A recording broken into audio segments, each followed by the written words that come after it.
Mas Umam, kalau kita memperhatikan atau mempertimbangkan faktor kemungkinan tidak mendapat tiket karena masih utak-atik koalisi, kawan koalisi, adakah dari 3 calon bakal capres ini yang elektabilitasnya sangat mentereng ini yang tidak akan dapat tiket? Kalau pertanyaannya mungkin atau tidak, mungkin saja, Mbak. Siapa? Mungkin saja, tergantung operasi politiknya apa. Karena kita juga kemudian belakangan ini muncul sejumlah informasi spekulatif, kabar burung, namanya juga kabar burung. Kita juga mau konfirmasi ke siapa? Bahwa ada operasi politik yang sedang mengusahakan terjadinya super blok, di mana sebuah kekuatan koalisi yang memang kemudian menyingkirkan elemen-elemen koalisi yang lain, sehingga di 2024 yang dihadirkan adalah satu pasangan tunggal. Kita mungkin bisa berspekulasi, apakah itu Ganjar Prabowo, Prabowo Ganjar, Prabowo Puan. Nah, dan itu kemudian dengan segala skema yang konon juga akan melibatkan elemen-elemen di luar struktur kekuasaan, konteksnya di level meskipun penegak ini harus hukum. dibuktikan ya? Meskipun itu adalah informasi spekulatif. Okay, ya. ada kabar burung. Iya, kabar burung. Tetapi kalau misal kemudian kita melihat dinamika politik, let's say ini adalah sebuah pekerjaan teknokratik dalam konteks demokrasi, maka per hari ini memang yang paling visible relatif 3. Yang pertama adalah tentu Ganjar ini masih cukup debatable. Karena posisi dia di internal PDIP juga masih mengalami resistensi dan juga ada dinamika yang sangat cair di situ. Tetapi di saat yang sama elit di dalam PDIP juga tentu cukup solid mendukung Mbak Puan. Nah, ini masih cukup menjadi debatable. Tapi di sisi yang lain, kita kalau misal melihat Anies, kemudian Pak Prabowo dengan Caimin, di atas kertas memang sudah bisa melampaui 20% presidential threshold.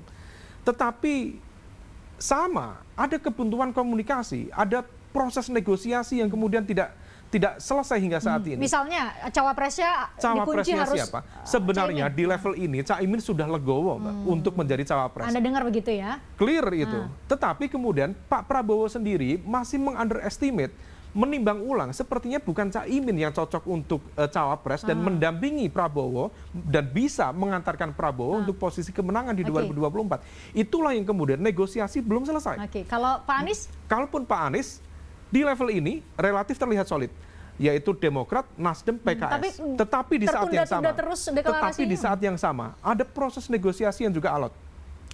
Kita tentu berspekulasi, apakah ini bagian dari strategi dan juga spekulasi termasuk ego dari Nasdem misalnya, yang mungkin Nasdem sendiri mencoba untuk fokus pada upaya meningkatkan elektabilitas dia yang trennya sekarang sedang menurun. Nah, kalau misal kemudian itu dilakukan, maka hati-hati Nasdem dan juga Mas Anies sendiri, karena operasi penggalangan koalisi di kubu sebelah yang kemarin sudah muncul informasi PKS ditawari posisi menteri, kemudian ditawari sejumlah logistik untuk bergabung dengan pihak tertentu. Informasi itu ya? Informasi itu cukup clear. Kemudian Demokrat konon juga ditawari hal yang sama. Jadi bisa jadi justru potensi tidak akan terbentuk. Kalau misal satu saja tercuri dari skema koalisi perubahan ini, maka tidak memenuhi ambang batas. Tidak akan memenuhi ambang batas. Nah, oleh karena itu di level ini, kalau misal di level Anies ya, kalau misal memungkinkan, memang harus segera ada proses akselerasi. Maka penentuan capres-cawapres, kemudian pematangan skenario portofolio pemerintahan ke depan seperti apa, termasuk narasi yang akan dibangun, itu harus diselesaikan secepatnya. Itu harus segera ya? Kalau misal tidak, hati-hati. Ini operasi politik yang menggagalkan ini cukup clear. Nah, Mas Toto, Anda juga punya informasi yang sama atau punya pendapat yang berbeda nih, Mas Toto? Ya, kalau saya melihat bicara dari sisi kepentingan taktis, siapapun punya kepentingan untuk bisa menggagalkan di antara ketiga calon ini. Kalau saya menjadi partai pengusung atau stakeholder dari pendukung Anies misalnya, saya menginginkan kalau bisa pertarungan akan lebih mudah kalau tidak ada Ganjar misalnya. Kalau saya menjadi pendukung Ganjar, saya juga misalnya berharap bahwa Anies tidak akan maju. Itu pasti semuanya akan mencoba memainkan pertarungan seperti itu sebagai sebuah prakondisi. Dan tidak bisa kita kemudian berasumsi hanya istana yang memiliki kekuatan untuk melakukan operasi politik ya, karena terbukti misalnya Nasdem sebagai bagian dari koalisi keluar dengan sangat cepat, dengan sisa waktu masih sangat lama. Belum lagi kalau kita menggunakan terminologi pendekatan lame duck, ketika kecenderungan malah istana ini akan lebih ditinggalkan seperti apa yang terjadi pada tahun 2000 menuju 2014. Jadi saya pikir hal-hal seperti ini akan dilakukan oleh masing-masing kubu. Kalau saya jadi pendukung Pak Prabowo, kalau bisa dua-duanya yang namanya Ganjar dan Anies yang sudah menyalip survei saya selama setahun terakhir, dua-duanya tidak maju.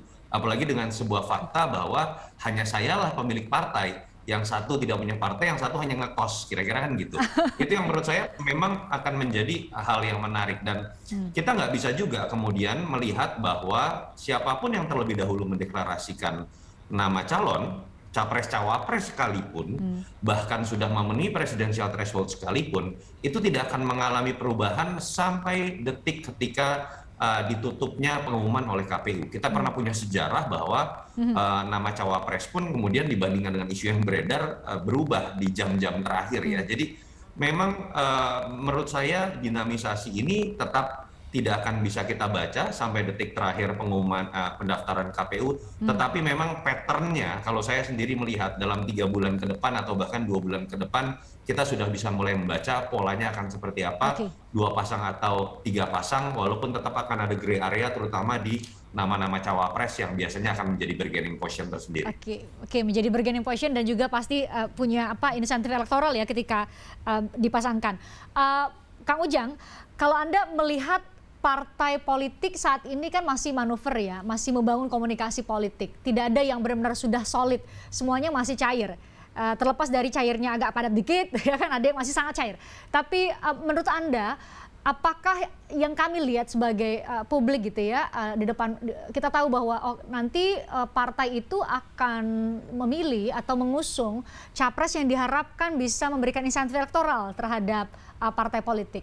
Saat ini kalau dilihat dari peta yang masih cair ini, menurut Anda sudah tepatkah pilihan dari masing-masing partai? Contoh, Pak Anies dengan Nasdem linear tidak? Kalau memang Pak Anies yang mau dicalonkan, Nasdem dapat insentif elektoral tidak? Kalau misalnya PDIP memajukan Ganjar Pranowo, dapat insentif elektoral tidak? Atau Gerindra apa secara otomatis mendapat insentif elektoral ketika Pak Prabowo dimajukan? Bagaimana? Ya, saya meyakini ya, semua partai akan rasional. Rasional itu akan mendukung atau mengusung ya capres yang punya elektoral yang tinggi.